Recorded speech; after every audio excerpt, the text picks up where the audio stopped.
ನಮಸ್ಕಾರ. Info with Swati ಚಾನೆಲ್ಗೆ ಎಲ್ರಿಗೂ ಆತ್ಮೀಯವಾದ ಸ್ವಾಗತ. ಚಿನ್ನದ ಬೆಲೆ ಇವತ್ತು ಸಹ ಬೆಲೆ ಇಳಿಕೆ ಆಗಿದೆ.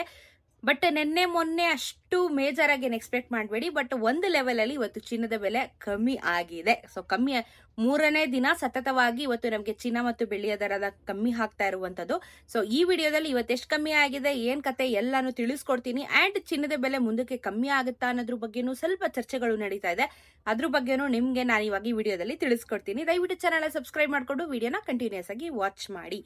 ಈಗ 24 ಕ್ಯಾರೆಟ್ ಚಿನ್ನ ನಮ್ಮ ಕರ್ನಾಟಕದಲ್ಲಿ 1 ಗ್ರಾಮ್ಗೆ 12,147 ರೂಪಾಯಿ ಆಗಿದೆ. 12,147 ರುಪೀಸ್. ನಿನ್ನೆ 12,148 ರುಪೀಸ್ ಇತ್ತು. 10 ಗ್ರಾಮಿನ ಚಿನ್ನಕ್ಕೆ 1,21,470 ರೂಪಾಯಿ ಆಗುತ್ತೆ. ನೆನ್ನೆ 1,21,480 ರೂಪಾಯಿ. ನೆನ್ನೆಗೂ ಇವತ್ತಿಗೂ ಕೇವಲ 1 ರೂಪಾಯಿ ಕಮ್ಮಿ ಆಗಿದೆ. 10 ಗ್ರಾಮಿನ ಚಿನ್ನಕ್ಕೆ 10 ರೂಪಾಯಿ ಕಮ್ಮಿ ಆಗಿದೆ. ನೀವು ಒಂದು 3 ದಿನದ ಹಿಂದೆಯಿಂದ ನೀವು ಲೆಕ್ಕ ಹಾಕೊಂಡ್ಬಂದ್ರೆ ಫಸ್ಟ್ 900 ರೂಪಾಯಿ ಕಮ್ಮಿ ಆಯ್ತು. ಅದಾದ್ಮೇಲೆ ನಿನ್ನೆ ನಿಮಗೆ 1,000 ರೂಪಾಯಿ ತನಕನೂ ಕಮ್ಮಿ ಆಯ್ತು. ಸೊ ಆಲ್ಮೋಸ್ಟ್ ಇಟ್ಕೊಳ್ಳಿ 2,000ನೇ ಇಟ್ಕೊಳ್ಳಿ ರೌಂಡ್ ಆಫ್. ಒಂದ್ 2-3 ದಿನದಿಂದ ನಮ್ಗೆ 2,000 ರೂಪಾಯಿ ಬೆಲೆ ಕಮ್ಮಿ ಆಗಿದೆ ಅಂತ ಚಿನ್ನ ಇವತ್ತು ಸ್ವಲ್ಪ ಅಂದ್ರೆ 1% ಅಲ್ಲಿ ಕಮ್ಮಿ ಆಗಿದೆ, ಅಂದ್ರೆ ಕೇವಲ 1 ರೂಪಾಯಿ. ಬಟ್ ಅದನ್ನು ಮ್ಯಾಟರ್ ಆಗುತ್ತೆ, ಯಾಕಂದ್ರೆ ಚಿನ್ನದ ಬೆಲೆ ಸತತವಾಗಿ 3ನೇ ದಿನ ಕಮ್ಮಿ ಆಗ್ತಾ ಇದೆಯಲ್ಲ. 22 ಕ್ಯಾರೆಟ್ ಚಿನ್ನ 11,134 ರೂಪಾಯಿ ಆಗಿದೆ ಗ್ರಾಮು. ನೆನೆ 11,135 ರೂಪಾಯಿ ಇತ್ತು. 10 ಗ್ರಾಮಿನ ಚಿನ್ನಕ್ಕೆ 1,11,340 ರೂಪಾಯಿ ಆಗುತ್ತೆ.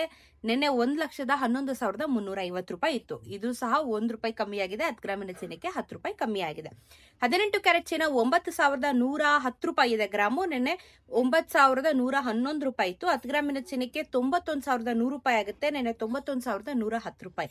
ನಿನ್ನೆಗೂ ಇವತ್ತಿಗೂ ಇದನ್ನು ಸಹ 1 ರೂಪಾಯಿ ಕಮ್ಮಿ ಆಗಿದೆ. 10 ಗ್ರಾಮಿನ ಚಿನ್ನಕ್ಕೆ 10 ರೂಪಾಯಿ ಕಮ್ಮಿ ಆಗಿದೆ. ಅಂತ ಬೇಜಾರ್ ಆಗಿ ಏನಿಲ್ಲ, ಬಟ್ ಕಮ್ಮಿ ಆಗಿದೆ ಅಷ್ಟೇನೆ. ಸೊ ಇನ್ನ ಇವತ್ತು ನಮಗೆ ಬೆಳ್ಳಿಯ ದರ ಹೆಂಗಾಗಿದೆ ಅಂದ್ರೆ 150 ರೂಪಾಯಿ ನೆನ್ನೆ ರೌಂಡ್ ಆಫ್ ಆಗಿತ್ತು. ಇವತ್ತು 40 ಪೈಸಾ ಜಾಸ್ತಿ ಆಗಿದೆ. ಸೊ 150.40 ಪೈಸಾ. ಸೊ ನಿಮಗೆ ಕೆಲವು ಬೆಳ್ಳಿ ಅಂಗಡಿಯಲ್ಲಿ ಗೊತ್ತಿರೋರಾದ್ರೆ 150ಕ್ಕೆ ರೌಂಡ್ ಆಫ್ ಮಾಡ್ತಾರೆ. ಕೆಲವರು ಮಾಡೋದೇ ಇಲ್ಲ, ಅದನ್ನ 151ಕ್ಕೆ ರೌಂಡ್ ಆಫ್ ಮಾಡ್ತಾರೆ. ಬಿಕಾಸ್ ಪೈಸಕ್ಕೆ ಇವಾಗ ಲೆಕ್ಕ ಇಲ್ಲ.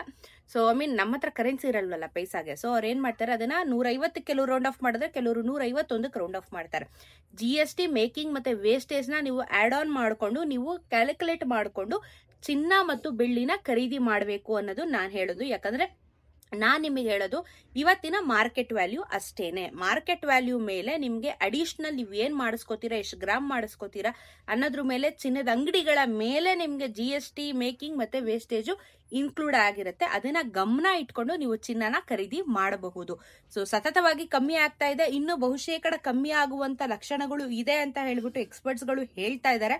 ಸೊ ಕಮ್ಮಿ ಆದ್ರೆ ಒಳ್ಳೇದು. ಈಗ ಏನ್ 12,000 ಇದೆ, ಅಟ್ಲೀಸ್ಟ್ ಒಂದು 10,000ಕ್ಕೆ ಬಂದ್ರೂ ಸ್ವಲ್ಪ ರಿಲ್ಯಾಕ್ಸ್ ಆಗುತ್ತೆ.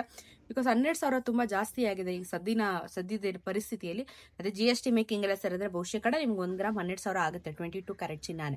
ಸೊ ಇವಾಗ ಮದುವೆ ಸೀಸನ್ಗಳು ಸಮೇತ ಶುರುವಾಗಿರೋದ್ರಿಂದ ಸ್ವಲ್ಪ ಚಿನ್ನ ಮತ್ತು ಬೆಳ್ಳಿಯ ದರದ ಬಗ್ಗೆ ಸ್ವಲ್ಪ ಗಮನ ಹರಿಸ್ಬೇಕಾಗತ್ತೆ. ಸೊ ನೋಡ್ತಾ ಇರಿ, ನನ್ನ ಚಾನೆಲ್ ಅಲ್ಲಿ ಅಪ್ಡೇಟ್ ನಾನು ಕೊಡ್ತಾ ಇರ್ತೀನಿ. ನೋಡ್ಕೊಂಡು ನೀವು ಚಿನ್ನ ಮತ್ತು ಬೆಳ್ಳಿನ ಖರೀದಿ ಮಾಡ್ಲಿಕ್ಕೆ ತಯಾರಿನ ಮಾಡ್ಕೋಬಹುದು. ಇದಾಗಿತ್ತು ಇವತ್ತಿನ ಚಿನ್ನ ಮತ್ತು ಬೆಳ್ಳಿಯ ದರದ ಬಗ್ಗೆ ಇನ್ಫಾರ್ಮೇಶನ್. ಸಿಗೋಣ ಮತ್ತೊಂದಷ್ಟು ಇದೇ ರೀತಿ ಇನ್ಫಾರ್ಮೇಟಿವ್ ವಿಡಿಯೋ ಒಂದಿಗೆ. ನಮಸ್ಕಾರ.